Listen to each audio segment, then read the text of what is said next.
தொழில்னா என்னென்னா உணவை தேடுவதற்கான முயற்சி தான் தொழில். தொழில்ங்கிறது அனைத்து உயிரினங்களும் அதை செய்யும். ஏன்னா உணவை தேடுறது எல்லா உயிரினங்களுக்கும் உள்ள வேலை தான். நமக்கு மட்டும்தான் அந்த வேலை கிடையாது. எல்லா உயிரினங்களும் உணவை தேடுது. அப்போ எல்லா உயிரினங்களுமே தொழில் செய்யுது. மாடு புல்லை மேயுது அப்படின்னா அது தொழில், மாட்டோட தொழில். சிங்கம் வேட்டையாடுது அப்படின்னா மான்களை வேட்டையாடுகிறது, மாடுகளை வேட்டையாடுகிறது, குதிரைகளை அது இப்போ சிங்கத்தோட தொழில். மனுஷங்க என்ன பண்ணுறாங்கன்னா விவசாயம் பண்ணி செடி கொடி மரங்களை நட்டு அதிலிருந்து உணவை உற்பத்தி செய்து சாப்பிட்றாங்க. அதுதான் அப்போ உணவை தேடுவது தான் தொழில். விவசாயம்தான் நமக்கு தொழில். வேறு எதுவும் தொழில் கிடையாது. வேறு எதையும் தொழிலாக செய்யக்கூடாது. அதாவது நம்ம எல்லாத்தையுமே நம்ம தொழிலாக செஞ்சிட்ருக்கோம். அப்படியெல்லாம் நம்ம தொழிலாக செய்யக்கூடாது. உணவு உற்பத்தி மட்டும்தான் அது தொழில். இந்த இயந்திர அறிவியல் உலகில் அவங்க எல்லாத்தையுமே தொழிலாக செய்கிறாங்க.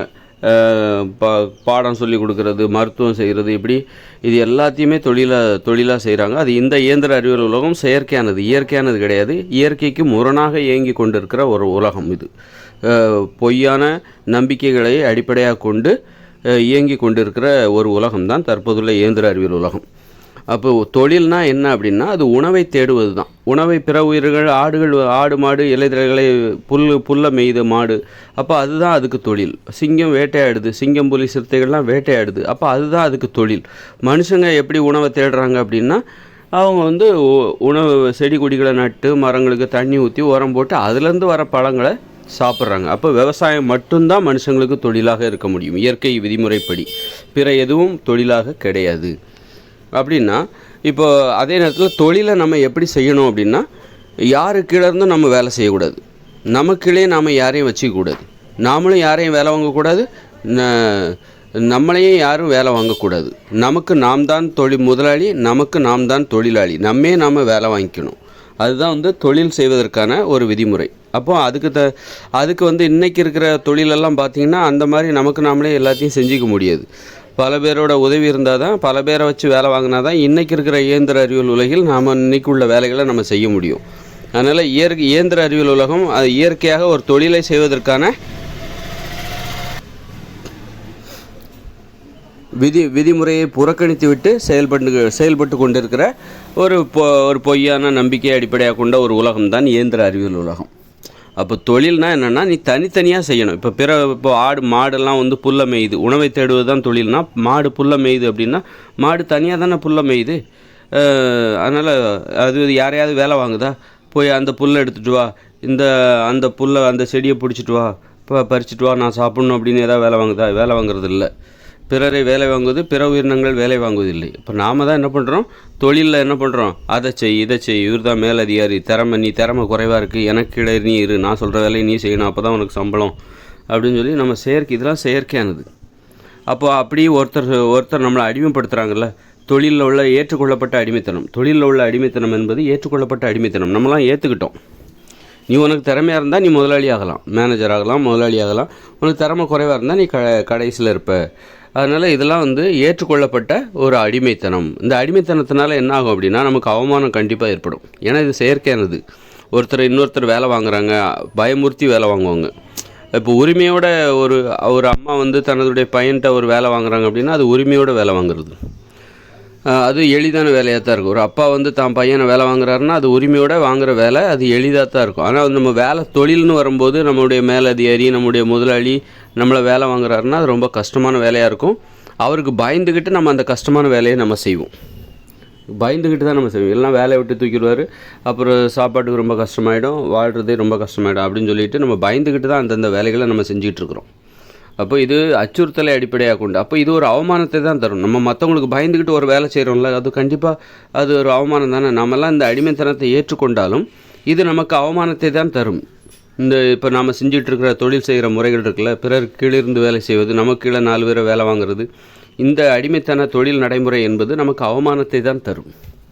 அப்போ அந்த அவமானத்தில் நமக்கு ஒரு தாழ்வு மனப்பான்மை வந்துருச்சு. மனுஷங்களுக்கு ஒரு தாழ்வு மனப்பான்மை, மனுஷங்களுக்கு தன்னை பற்றி ஒரு இழிவான மனப்பான்மை. தாழ்வு மனப்பான்மைங்கிறதே தப்பு, இழிவான மனப்பான்மை. ஏன்னா உயர்வு மனப்பான்மையும் தாழ்வு மனப்பான்மையும் இயற்கையானது. அப்போது தாழ்வு மனப்பான்மையை நம்ம ஏற்றுக்கலாம், உயர்வு மனப்பான்மையை ஏற்றுக்கலாம். ஆனால் இழிவு மனப்பான்மையை நம்மளால் ஏற்றுக்க முடியாது. இன்றைக்கி நம்மளை 4 பேர் வேலை வாங்குறாங்க, தொழிலில் நம்மளை அதட்டுறாங்க, சீக்கிரம் முடிங்க அப்படின்னு திட்டுறாங்க, சமயத்தில் அடிக்கக்கூட செய்வாங்க சில தொழில்களில். அப்போ இதெல்லாம் மனுஷங்களுக்கு அவமானத்தை தருகிறது. அந்த அவமானத்தில் மனுஷங்களுக்கு தன்னை பற்றி ஒரு இழிவான நினப்பு, நம்மெல்லாம் இழிவானவர்கள் அப்படிங்கிற அந்த நினப்பில் இவங்க என்ன பண்ணுறாங்க, தற்கொலை பண்ணிக்கிறாங்க. எப்படி?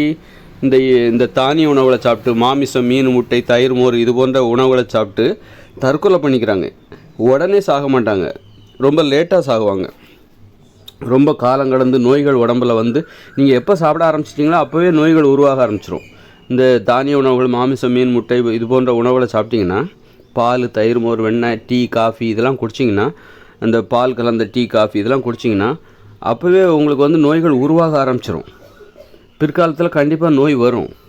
அப்போ இது எதுக்கு இவங்க சாப்பிட்றாங்கன்னா, இந்த அடிமைத்தனத்தினால் ஏற்பட்ட அந்த தொழிலில் உள்ள ஏற்றுக்கொள்ளப்பட்ட அடிமைத்தனம் இருக்குல்ல, ஒருத்தர் வேலை வாங்குறது, நாம 4 பேர்த்த வேலை வாங்குறது, இந்த அடிமைத்தனத்தினால் ஏற்பட்ட அவமானங்கள், இந்த அவமானத்தின் காரணமாக இவங்க தற்கொலை பண்ணிக்கிறாங்க. இந்த உணவுகளை சாப்பிட்டு தற்கொலை பண்ணிக்கிறாங்க, தன்னை பற்றி இழிவான நினைப்பு. அதனால தான் இழிவான உணவுகளை சாப்பிட்றாங்க. இந்த தானிய உணவு, மாமிசம், மீன், முட்டை, தயிர், மோர், பால் இதெல்லாம் இழிவான உணவுகள். தங்களை தாங்களே மனிதர்கள் இழிவாக நினைத்து கொள்வதால் அந்த உணவுகளை சாப்பிடுவதற்கு அவங்க சாப்பிட்றாங்க. தன்னை அவங்கள உயர்வாக நினைக்க முடியும். அப்போ உயர்வாக நினைக்கணும்னா அந்த தொழிலில் அடிமைத்தனமே இருக்கக்கூடாது. மனிதர்கள் அப்போ வந்து இயற்கை உணவுகளை சாப்பிடணும், மனித உணவுகளை மட்டுமே சாப்பிடணும். இந்த மனித உணவு எதுன்னு நான் சொல்லிட்டேன். காய்கறிகள், கீரைகள், கிழங்குகள், பயிர்கள், பருப்பு வகைகள், கடலைகள், பழங்கள், இதுதான் காளான், இதுதான் மனித உணவு. தேன்லாம் மனித உணவு கிடையாது, அது தேனீக்களுக்கான உணவு. பால்ங்கிறது மாட்டுப்பால்லாம் அது வந்து கன்றுக்குட்டிக்கான உணவு. அதனால் பால், தயிர், மோர், வெண்ணெய் இதெல்லாம் சாப்பிடக்கூடாது. அப்போ நான் மனித உணவுன்னு எதெல்லாம் சொன்னனோ அதுதான் உயர்ந்த உணவு. அந்த உயர்ந்த உணவை நீங்கள் சாப்பிட்ணுன்னா உங்களுக்கு உயர்வு மனப்பான்மை வேண்டும். உயர்வு மனப்பான்மை எப்போ வரும்? உங்களை பற்றின உயர்வான எண்ணம் எப்போ வரும்? இந்த தொழிலில் அடிமைத்தனத்திலேருந்து நீங்கள் விடுபடணும். யாராவது உங்களை வேலை வாங்க நீங்கள் அனுமதிக்கக்கூடாது, நீங்களும் யாரையும் வேலை வாங்கக்கூடாது. அப்படிப்பட்ட ஒரு தொழிலை நீங்கள் செய்ய வேண்டும். அப்போ தான் உங்களுக்கு அந்த இழிவு மனப்பான்மையிலேருந்து விடுபடுவீங்க. அப்போ தான் இந்த தானிய உணவு, மாமிசம், மீன், முட்டை, தயிர், மோர், வெண்ணெய் இது போன்ற இழிவான உணவுகள் மீது உங்களுக்கு இருக்கிற ஆர்வம், மோகம் என்பது இல்லாமல் போகும். அப்போ தான் நீங்கள் வந்து மனித உணவுகளை மட்டுமே சாப்பிடுகிற அந்த மனப்பான்மை அப்போ தான் உங்களுக்கு வரும்.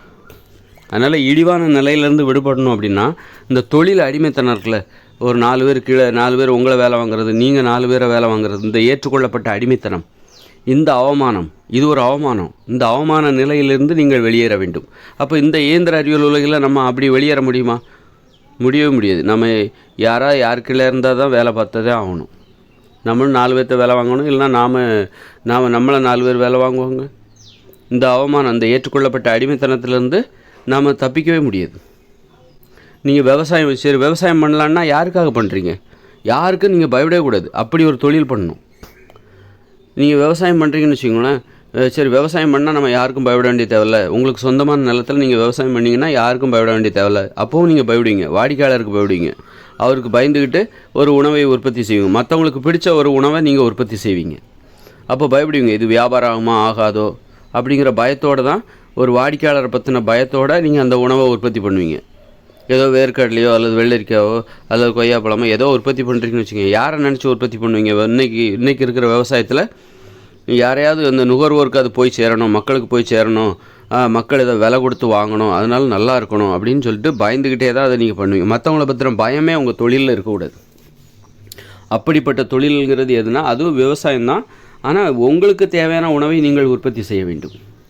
உங்களுக்கு தேவையான உணவை தான் நீங்கள் உங்கள் விளைநிலத்தில் உற்பத்தி செய்யணும். அதை மற்றவங்களோட பகிர்ந்து உண்ண வேண்டும். அதை வியாபாரம் பண்ணக்கூடாது. அதுதான் உயர்ந்த தொழில். யாரை பற்றியும் பயப்பட வேண்டிய அவசியமே கிடையாது. யாரை பற்றியும் பயப்பட வேண்டிய அவசியமே இல்லாத ஒரு தொழில் எதுனா விவசாயம். விவசாயம் மட்டும் கிடையாது, அது உனக்கு தேவையான உணவை உற்பத்தி செய்ய வேண்டும். பிறருக்கு தேவையான உணவை உற்பத்தி செஞ்சோன்னா நீ மற்றவங்கள பார்த்து பயப்படுவ. நம்ம அந்த உணவு வியாபாரம் ஆகுமோ ஆகாதோ, நல்ல மகசூல் கிடைக்குமோ கிடைக்காதோ அப்படிங்கிற அந்த பயம் உனக்குள்ளே இருக்கும். அப்படி ஒரு பயமே இருக்கக்கூடாது. பிறரை பற்றின பயமே உனக்கு சுத்தமாக இருக்கக்கூடாது. அதுதான் தொழில். இப்போ ஒரு மாடு புல்லை மேய்து, அதுக்கு அதுதான் தொழில். ஒரு சிங்கம், சிறுத்தை, புலியெல்லாம் வேட்டையாடுது, அதுக்கு அதுதான் தொழில். அது ஏதாவது மற்றவங்கள பற்றி பயப்படுதா? ஒரு மாடு புல்லை மேய்து, மற்றவங்கள பற்றி பயப்படுதா? அதுக்கு அதுதான் தொழில். அதனால் நம்ம தொழில் செய்கிறோம், ஆனால் மற்றவங்கள பற்றி நம்ம பயப்படுறோம். ஒரு ஒரு ஒரு ஹோட்டல் நடத்துகிறாரு அப்படின்னா அது நல்லா இருக்கணும், வந்து சாப்பிட்ணும் மக்கள், இல்லைன்னா நம்ம கடைக்கு வரமாட்டாங்க, கடனில் போய்டுவோம். அது மாதிரி விவசாயம் என்ன பண்ணுறாரு, நல்ல உணவுகளை உற்பத்தி பண்ணணும், எதுவும் வந்து புயல் எதுவும் வந்துடக்கூடாது, அப்புறம் விற்பனை ஆகாது, வியாபாரம் ஆகாது, நஷ்டமாயிடும் அப்படின்னு விவசாயி பயந்துட்டுருப்பார். மற்றவங்களுக்கு என்ன பிடிக்கும்னு நினச்சிக்கிட்டே அவர் அந்த விவசாயத்தை பண்ணுவார். அது வந்து தொழில் கிடையாது, அது வந்து செயற்கையான விவசாயம். உனக்கு தேவையான உணவை நீ உன் நிலத்தில் உற்பத்தி பண்ணணும். உனக்கு தேவையான உணவை மட்டும்தான் நீ உற்பத்தி பண்ணணும். அதில் கிடைக்கிறத நீ மற்றவங்களோட பகிர்ந்துக்கணும், விற்பனை செய்யக்கூடாது. அப்போ அப்படி நீ உனக்கு தேவையான உணவை உற்பத்தி செய்யும்போது யாரை பற்றியும் உனக்கு பயம் இருக்காது. யாருக்கும் ஐயோ வாங்குவாங்களோ, அது விற்பனை ஆகுமா ஆகாதோ அப்படிங்கிற கவலையே கிடையாது. ஏன்னா நீ தான் அதை உற்பத்தி பண்ணி நீ தான் சாப்பிட போகிற. அது நல்லா இருந்தாலும் நல்லா இல்லைனாலும் அதை நீ தான் சாப்பிட போகிற. அப்போ அதுதான் தொழில், அதுதான் உயர்ந்த அப்படிப்பட்ட தொழில். அப்படிப்பட்ட அந்த விவசாய தொழில் இருக்குல்ல, உனக்கு தேவையான ஒவ்வொருவரும் தங்களுக்கு தேவையான உணவை மட்டுமே உற்பத்தி செய்கிற அந்த தற்சார்பு முறை விவசாயம் இருக்குல்ல, அதுதான் உயர்ந்த, அதுதான் உண்மையான தொழில் செய்கிற தொழில், அதுதான் உண்மையான தொழில். அதை நோக்கி தான் நம்ம போகிறோம். அதைத்தான் நம்ம இயற்கையோடு இணைந்த மனித வாழ்க்கை 2040 அப்புறம் வருதில்ல, அந்த வாழ்க்கையில் நம்ம அதைத்தான் செய்ய போகிறோம். அந்த உயர்ந்த தொழிலை நோக்கி தான் போகிறோம். அங்கே தான் அடிமைத்தனம் என்பதே இல்லாத தொழில். உனக்கு தேவையான, அதாவது தற்சார்பு வாழ்க்கை முறை என்பது மற்றவர்களை பற்றிய பயம் நமக்கு இல்லவே இல்லை. நம்ம மற்றவங்கள பற்றி பயப்பட வேண்டிய அவசியமே இல்லை. மற்றவங்கள பற்றி பயந்துக்கிட்டு ஒரு தொழிலை செய்ய வேண்டிய அவசியமே இல்லை. இன்றைக்கி எந்த ஒரு தொழிலை பாருங்கள், மற்றவங்களுக்கு பயந்துக்கிட்டே தான் தொழில் செய்வாங்க. அவங்களுக்கு பிடிக்குமோ பிடிக்காதோ அப்படின்னு. ஒரு டெய்லர் இருக்காரா, அவர் ட்ரெஸ்ஸு தைப்பாரா, அவருக்கும் மற்றவங்களை பற்றி நம்ம தைக்கிறது மற்றவங்களுக்கு பிடிக்குமோ பிடிக்காதோ அப்படின்னு சொல்லி தைச்சிட்ருப்பார். ஒரு ஹோட்டல் நடத்துகிறவர் மற்றவங்களுக்கு பிடிக்குமோ பிடிக்காதோ, ஒரு ஆசிரியர் மற்றவங்களுக்கு பிடிக்குமோ பிடிக்காதோ, நம்ம பாடம் நடத்துகிறது மற்றவங்களுக்கு புரியுமோ புரியாதோ அப்படின்னு பயந்து, ஒழுங்காக புரிஞ்சால் தான் ஒழுங்காக அங்கே வேலைக்கு வச்சுருப்பாங்க, அவரெல்லாம் வேலையை விட்டு எடுத்துருவாங்க. இப்படி எல்லாமே பயந்துக்கிட்டே, மற்றவங்களுக்கு பயந்துக்கிட்டே நம்ம வேலை செஞ்சிட்ருக்கோம். இதுக்கு பேர் தொழிலே கிடையாது, இதுக்கு பேர் வன்முறை, இதுக்கு பேர் அச்சுறுத்தல், இதுதான் அடிமைத்தனம்ன்றது. மற்றவங்களுக்கு பயப்படுறோம்ல, அது பேர் தான் அடிமைத்தனம். ஒரு டெய்லர் தனியாக தான் கடை போட்டிருக்காரு, அவர் ஒருத்தர் தான் துணி தைக்கிறாரு. அப்போ அவர் யாருக்கிட்டையும் இருந்து வேலை பார்க்கலன்னு நாம் நினைக்கிறோம். அப்போ யாரை பற்றியும் அவர் பயப்படலன்னு சொல்ல முடியுமா? அவர் ஒழுங்காக தைச்சி கொடுக்கணும், அதை வாங்கிட்டு போட்டு போனவங்க நல்லா இருக்குன்னு சொல்லணும். அப்போ தான் அவர் தைரியமாக இருப்பார். நல்லா இல்லை, நீங்கள் தைச்ச சட்டை நல்லாவே இல்லை, என்னங்க ட்ரெஸ்ஸு தைச்சிருக்கீங்க, உங்களை நம்பி ட்ரெஸ் கொடுத்தா இப்படி தைச்சி வச்சுருக்கீங்களா அப்படின்னு சொல்லிடுவாங்களோ அப்படிங்கிற பயத்திலே தான் அவர் அந்த ட்ரெஸ்ஸை தைச்சிட்ருப்பார். அது மாதிரி எந்த ஒரு தொழிலாக இருக்கட்டும், மற்றவங்கள பற்றி பயந்துக்கிட்டே அந்த வேலையை செஞ்சிட்ருப்பாங்க. அது வந்து தொழிலே கிடையாது. யாரை பற்றியும் நீ பயப்படக்கூடாது. அப்படின்னா யாரை பற்றியும் பயப்படாத ஒரு தொழில் எதுனா, உனக்கு தேவையான உணவை நீ உற்பத்தி செய்ய வேண்டும். உனக்கு தேவையான உணவை மட்டும்தான் நீ உற்பத்தி செய்ய வேண்டும். இப்படி ஒவ்வொருத்தரும் அவங்கவுங்களுக்கு தேவையான உணவை உற்பத்தி செய்ய வேண்டும். அதனால தான் 8 வயசுக்கு மேலே 2 ஏக்கர் நிலம் கொடுத்துடணும். யாரை பற்றியும் பயப்படாத, யாரை பற்றியும் பயப்படாமல் தைரியமாக நீ விவசாயம் பண்ணலாம். அதில் நல்லா இருந்தாலும் சரி, நல்லா இல்லைனாலும் சரி, அதனால் ஏற்படுற பாதிப்பு உனக்கு தான். அதனால் அந்த கவலை மற்றவங்கள பற்றி நீ கவலைப்பட வேண்டிய அவசியமே இல்லை. நீ விவசாயம் பண்ணணுன்னா பண்ணாட்டி போ. நீ பட்னியாக கிட, சாப்பிடு, என்ன வேணாலும் பண்ணிட்டு போ. நீ நல்லா விவசாயம் பண்ணால், நல்ல உணவை உற்பத்தி பண்ணால் நீ தான் சாப்பிட போகிற. நீ நல்லா பண்ணலன்னா, நீ உற்பத்தி செய்த உணவுப் பொருள் தரமாக இல்லை என்றால் அதையும் நீ தான் சாப்பிட போகிற. அப்போ யாரை பற்றியும் பயப்பட வேண்டிய தேவையில்லை, யாரை பற்றியும் கவலை இல்லை. அப்படிப்பட்ட தொழில் தான் உயர்ந்த தொழில், தைரியமான தொழில், அடிமைத்தனம் இல்லாத தொழில், யாரை பற்றியும் பயப்படாத ஒரு தொழில். அதுதான் வந்து அந்த தொழிலை தான் நம்ம இயற்கை தற்சார்பு வாழ்க்கை முறையில் உள்ள செய்யப்படுகிற தொழில் செய்கிற மனப்பான்மை அது. அதைத்தான் 2040 அப்புறம் நம்ம செய்ய போகிறோம். அப்போ இன்றைக்கி நம்ம மற்றவங்களுக்கு பயந்துக்கிட்டே தொழிலை செய்கிறோம் பார்த்தீங்களா? எந்த தொழில் செய்யுங்க, மற்றவங்களுக்கு பயந்துக்கிட்டே தான் தொழில் செய்வாங்க. ஒரு அரசியல்வாதியாக இருந்தாலும் சரி, மக்களை பார்த்து பயந்துக்கிட்டே தொழில் செய்வார். அதிகாரிகள், மேலதிகாரிகள் பார்த்து, இப்படி எல்லாமே மக்களை அதனால் ஏற்படுற அவமானம் என்னடா இப்படி. அப்போ அதனால் மற்றவங்கள பார்த்து பயந்துக்கிட்டே நம்ம தொழில் செய்கிறோம்ல, அதனால் ஏற்பட்ட அவமானத்தின் காரணமாக மக்களுக்கு தங்களை பற்றின ஒரு இழிவான மனப்பான்மை இருக்குது. ஏன் இப்படி பயப்படுறாங்க, ஏன் மற்றவங்கள பற்றி பயந்துக்கிட்டு இந்த வேலை செய்கிறாங்க? எல்லாம் அந்த ஆடம்பரமான வாழ்க்கைக்காக. அந்த மாதிரி மற்றவங்க சொல்கிற வேலையை அடிமைகளாக இருந்து செஞ்சால் தான் சம்பளம் கிடைக்கும். அந்த சம்பளத்தை வச்சுக்கிட்டு தான் ஒரு நல்ல காங்கிரீட் வீடு இதெல்லாம் கட்ட முடியும். டிவி, ஏசி, ஃப்ரிட்ஜு, ஃபேனு, இப்படி மொபைல் ஃபோன், இப்படி சொகுசான ஒரு வாழ்க்கை வாழ முடியும்.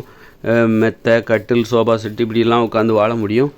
இந்த மாதிரியான சொகுசான வாழ்க்கைக்கு ஆசைப்பட்டு தான் அவங்க அடிமையாக இருக்கிறதுக்கு சம்மதிக்கிறாங்க. நீங்கள் என்ன வேலை வேணாலும் சொல்லுங்கள், நான் செய்கிறேங்க, நீங்கள் என்ன அடிமைப்படுத்துங்க, நான் அடிமையாக உங்களுக்கு வேலை செய்கிறேன். எதுக்காக? இந்த சொகுசான வாழ்க்கைக்காக. அப்போ தான் சம்பளம் கிடைக்கும். அப்போ இது ஒரு அவமானம் தானே. இந்த அவமானத்தின் காரணமாக தான் மக்களுக்கு தங்களை பற்றின ஒரு இழிவான நினைப்பு. அதனால்தான் நோய்களை தருகிற இழிவான உணவுகளை மக்கள் சாப்பிடுகிறார்கள். இட்லி, பூரி, பொங்கல், தோசை இதெல்லாம் ஏன் சாப்பிட்றாங்கன்னா மக்களுக்கு தங்களை பற்றின ஒரு தாழ்வு மனப்பான்மை அல்லது இழிவான மனப்பான்மை. அதனால்தான் தங்களை மேலும் இழிவுபடுத்தி கொள்கிறார்கள். அந்த இழிவு நிலையிலேருந்து மீள முடியாது. இதுதான் வாழ்க்கைன்னு ஆகிப்போச்சு. அந்த இழிவு நிலையை ஏற்றுக்கிட்டு வாழ்வதற்காக இந்த இழிவான உணவுகளை சாப்பிடுகிறார். நோய்களை தருகிற உணவுகள் அது இழிவான உணவு தானே. இந்த இட்லி, பூரி, பொங்கல், தோசை, பிரியாணி, பரோட்டா, பேக்கரி உணவு, டீ, காஃபி, பால், தயிர், மோர், வெண்ணெய், நெய், மீன், மாமிசம் இது எல்லாமே இழிவான உணவு தான். பிரியாணி எல்லாமே இழிவான உணவு தான். ஏன்னா இது நோயை தருது. இதை சாப்பிட்டா நோய் வரும், உடல் பருமன் வரும், எல்லா நோயும் கண்டிப்பாக வரும். அப்படி இருக்கும்போது கண்டிப்பாக அது இழிவான உணவு தானே. நோயை தருகிற உணவு இழிவான உணவு தானே. உன்னுடைய ஆயுள் காலத்தையே அது குறைச்சிரும். அப்படிப்பட்ட உணவு இழிவான உணவு தானே. அப்போ எந்த மனநிலையில் நாம் இதெல்லாம் சாப்பிட்றோம் அப்படி. அப்போது இந்த உணவெல்லாம் நம்ம எப்போ சாப்பிட மாட்டோம் அப்படின்னா, தற்சார்பு வாழ்க்கை முறை 2040க்கு அப்புறம் வரப்போகிற தற்சார்பு வாழ்க்கை முறை. உங்களுக்கு தேவையான உணவை மட்டுமே நீங்கள் உற்பத்தி செய்ய வேண்டும். அடிமைத்தனம் என்பது இல்லாத ஒரு வாழ்க்கை முறை. பிறரை பற்றின பயமே இல்லாத ஒரு வாழ்க்கை முறை. பிறருக்கு பயந்துக்கிட்டு ஒரு தொழிலை செய்யாத ஒரு வாழ்க்கை முறை. அந்த வாழ்க்கையில் தான் நீ உயர்ந்த உணவுகள் உன்னால் சாப்பிட முடியும். உயர்ந்த உணவுகளை சாப்பிடுவதற்கு உனக்கு ஒரு தகுதி வேணும். மனித உணவுகளை சாப்பிடுவதற்கு உனக்கு ஒரு தகுதி வேணும். மனித உணவுன்னா நம்ம என்ன சொன்னோம்? காய்கறிகள், கீரைகள், கிழங்குகள், பழங்கள், பயிர் வகைகள், பருப்புகள், கடலைகள், காளான்கள். இது மனித உணவு. இந்த மனித உணவுகளை மட்டுமே சாப்பிடுவதற்கு உனக்கு ஒரு தகுதி வேணும். உங்ககிட்ட ஒரு உயர்வு இருக்கணும். ஒரு உயர்வான ஒரு வாழ்க்கை வாழணும். நீ அடிமையாக இருக்கக்கூடாது. அப்படிப்பட்ட ஒரு வாழ்க்கை வாழ்ந்தால் தான் இந்த உணவை சாப்பிட்றதுக்கான அந்த தகுதி உனக்கு கிடைக்கும். இது ஒரு தகுதியற்ற ஒரு உணவு. எது இப்போ நாம் சாப்பிட்டுட்ருக்கோம்ல, இயந்திர அறிவியல் உள்ள இட்லி, பூரி, பொங்கல், தோசை, இந்த தானிய உணவுகள், மாமிசம், மீன், முட்டை, தயிர், இது ஒரு தகுதியற்ற உணவு. இதை சாப்பிட்டா நோய் தான் வரும். நோயை ஏற்படுத்துகிற உணவு தகுதியான உணவுன்னு எப்படி சொல்லுவீங்க? அடிமைத்தனம். இதெல்லாம் அடிமைப்பட்டு கிடக்கிறோம்.